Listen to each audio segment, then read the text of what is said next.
In the town of Vila Nova, peace had once been a constant, with a tranquil routine and the voices of children resonating on every corner. However, tranquility was abruptly shattered by a series of disappearances, especially involving young children. Terror took hold of the town with the emergence of a sinister figure, the Blue Hat Maniac. Rumors and urban legends began to circulate, leaving parents alarmed and hesitant. The parks, once filled with laughter, became a psychological battleground where fear settled in. Children became prisoners in their own homes while adults wondered how to protect those they loved. The touch of terror was not just in their minds but also in the shadows that rose with each sunset. Detective Clara Vasquez was called to investigate the disappearances. Known for her talent, Clara quickly realized that the case would not be easy. Every clue seemed to lead nowhere, and the accounts from the missing children were full of gaps. Clara and her partner, Detective Lucas Almeida, spent hours listening to the victims' parents, gathering fragments about the last moments before the disappearances. However, the reports were disturbing, almost echoing the same narrative of a seductive voice promising adventures. Clara became increasingly convinced that the solution lay within these stories and in each child's desire to explore a magical world. One of the families Clara visited was that of Alice, an 8-year-old girl who had disappeared weeks earlier. Alice's mother, Maria, was a woman visibly affected by grief, with tear-filled eyes and a lost expression. She always loved stories and adored playing in the park. She said she was going to be friends with a beautiful cat, Maria recounted, her voice trembling. Clara felt her heart weigh heavy. Alice's innocence was a reminder of what was at stake. As Maria recounted the last moments before the disappearance, Clara noticed the growing despair the mother faced. This was more than an investigation. Lives were being devastated by a man who exploited children's dreams for his own wicked pleasure. With the information about Alice in mind, Clara began to spot a pattern.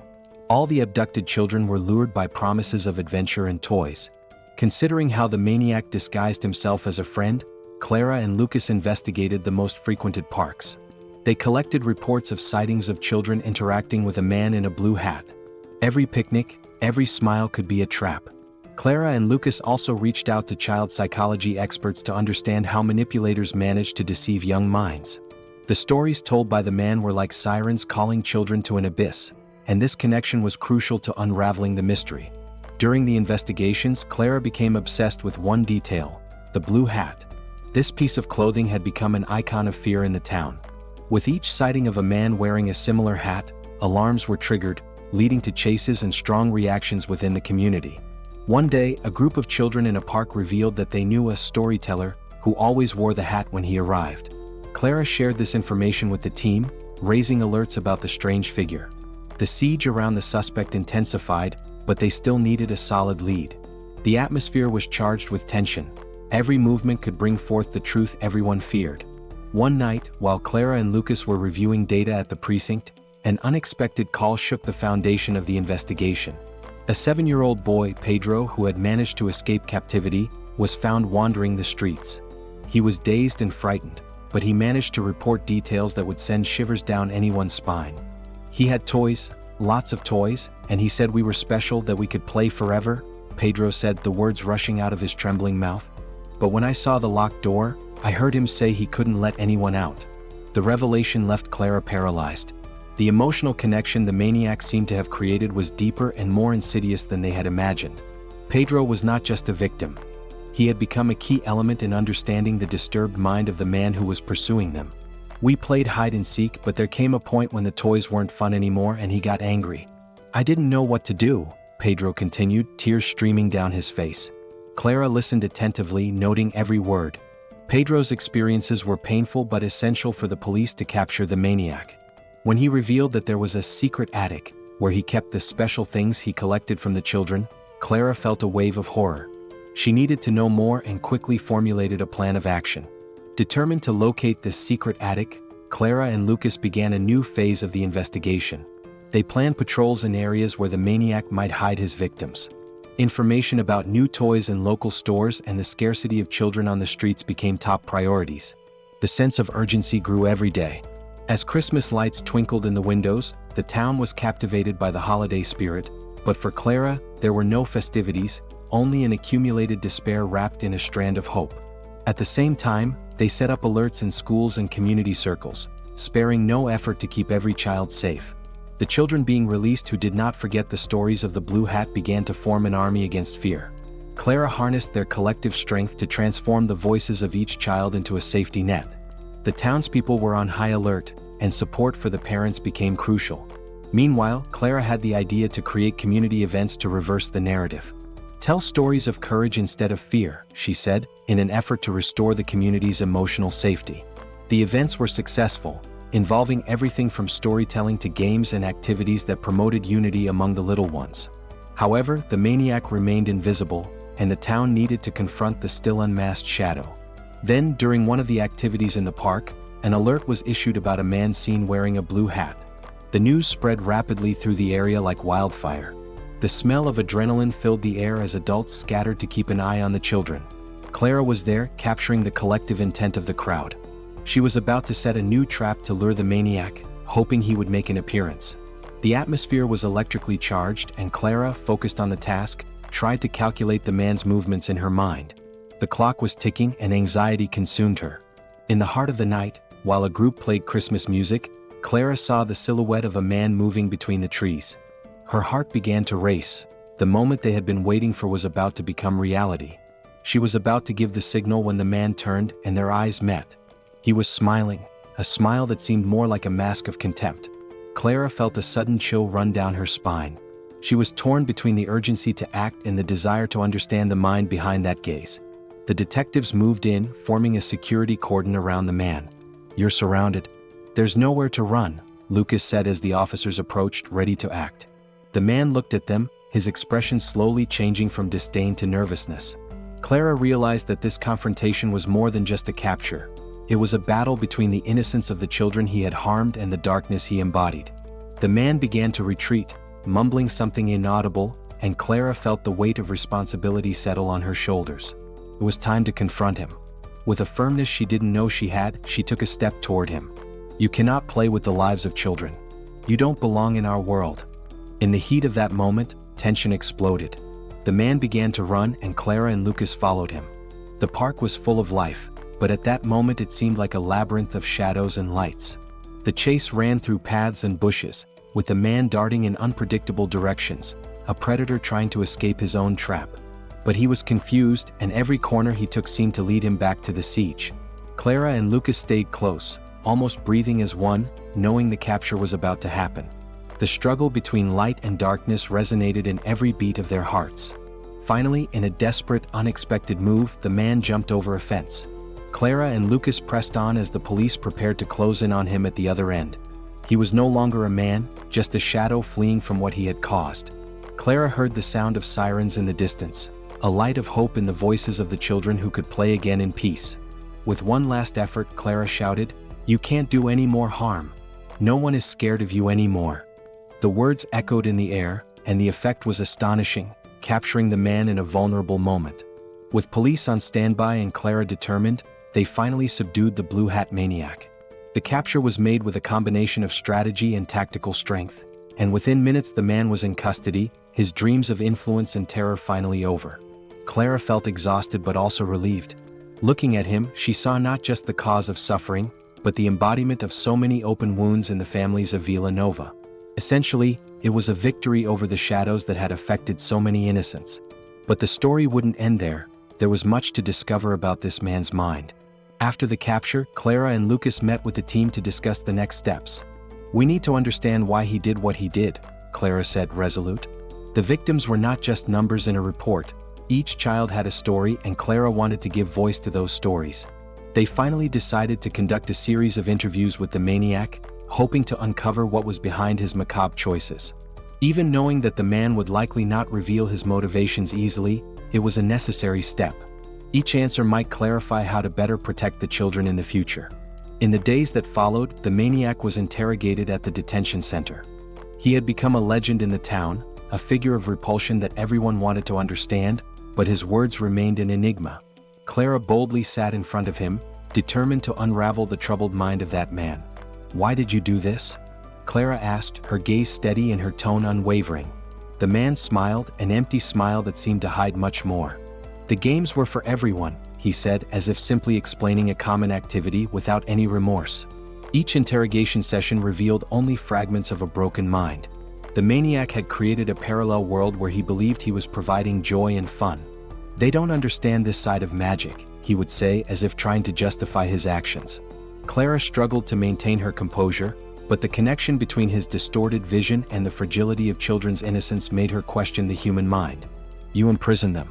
They weren't yours to play with," she insisted, but he seemed immune to the truth. His words were an intricate emotional game that Clara knew would end badly. As she focused on the maniac's responses, Clara remembered Pedro's account and the pain he had suffered. The narratives seemed to intertwine, innocence against the distorted assumption that playing was a form of love. With the strength of the children's testimonies, Clara resolved to bring Pedro into one of the sessions. She wanted him to speak his truth directly to the man who had tried to kidnap him. When they finally met, the impact was visceral. The maniac's empty gaze met Pedro's courage, and Clara throbbed with the desire to see what this exchange of glances could reveal. "You couldn't capture me, and now I'll show you that your magic is over," Pedro proclaimed, his words symbolizing the resilience and triumph of the children. Riding the wave of courage, Pedro challenged the man, and Clara felt a surge of emotion. The maniac, in his distorted ego, was there, unaware that the light could be as strong as the darkness he emitted. It was a battle between the corrupted way of nurturing young minds and the desire to reclaim their lives. Kneeling in the presence of someone he had tried to reduce to his mercy, the maniac's gaze crumbled under the weight of his own insignificance. After the revelation, Pedro was not just a witness but a decisive voice. Clara and the police gathered to strategize how to put the narrative within the public's reach. The case record and the emotional impact that Pedro and the other children brought to light were part of the new narrative she wanted to create. The children in the town began to come together, united by the desire to tell stories not only about the man who tried to steal their childhoods but about the strength that resided within them. Resilience became a halo around that shared pain, illuminating a path that no one could erase. Clara organized an awareness event in the town, where children could share their real stories of courage and overcoming obstacles. Their voices became a collective cry against the narrative of fear. "We are stronger than he thought," the children affirmed, their voices strong, inspiring everyone around. The community came together on a path of healing, and the parks began to bloom again with laughter and play. Clara saw the transformation and felt proud to be part of this journey.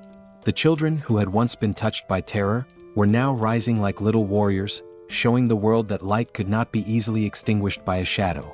The town united around the stories of each victim, hosting a Stories of Courage festival where children and adults could share their experiences of overcoming adversity. Clara was on stage, accompanied by the children who had become symbols of resilience. They shared their experiences, their struggles, and most importantly, how they had become stronger. The event was warm and emotional, with more people stepping up to share their stories. The room was filled with tears, but also with smiles and renewed hope. The connections among the people became palpable, the pain of the past now blended with the promise of a safer future. Meanwhile, Clara continued to work towards achieving the maximum justice possible for the suffering children.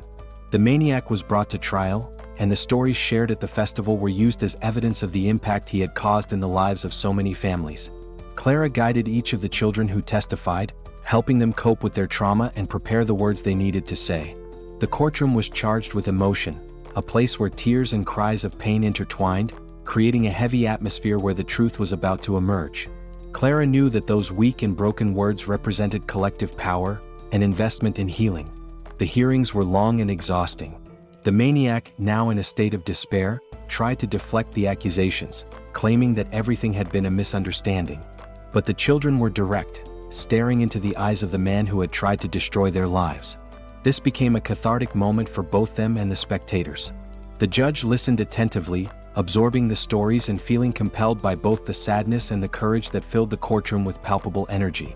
Clara was present in each session, making it a point to stand beside the victims, offering support and strength during moments of anxiety. After weeks of testimony and evidence, the jury finally convened to deliberate. The tension was palpable. Clara remembered each child, the pain they had endured, and the bravery they had shown. Each one told their story as if releasing their soul from the prison of pain, and the maniac became increasingly less human as the trial dragged on.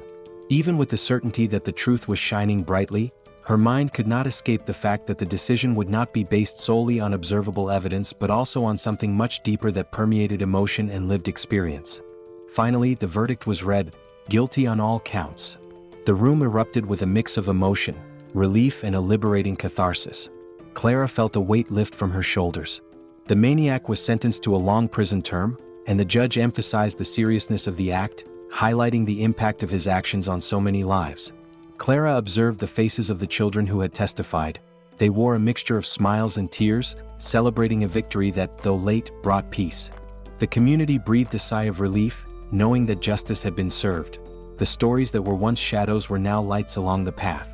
With the courtroom deciding the fate of that man and the storytelling festival serving as a landmark of overcoming adversity, Clara felt she had fulfilled a significant part of her duty.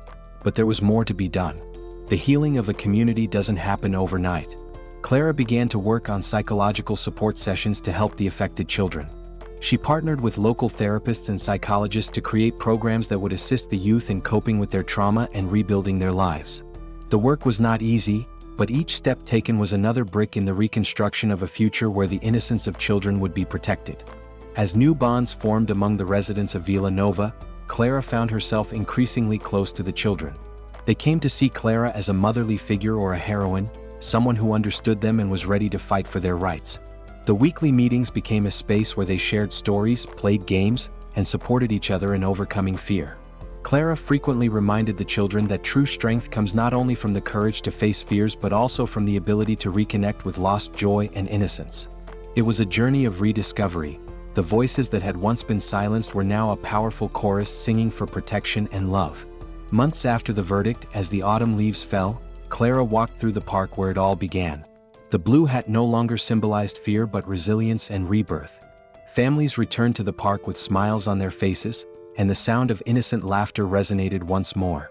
Clara paused to watch a group of children playing, and a smile formed on her lips. Each laugh was a tribute to overcoming adversity. Clara knew there was still much work to be done, but the light that now shone could no longer be extinguished.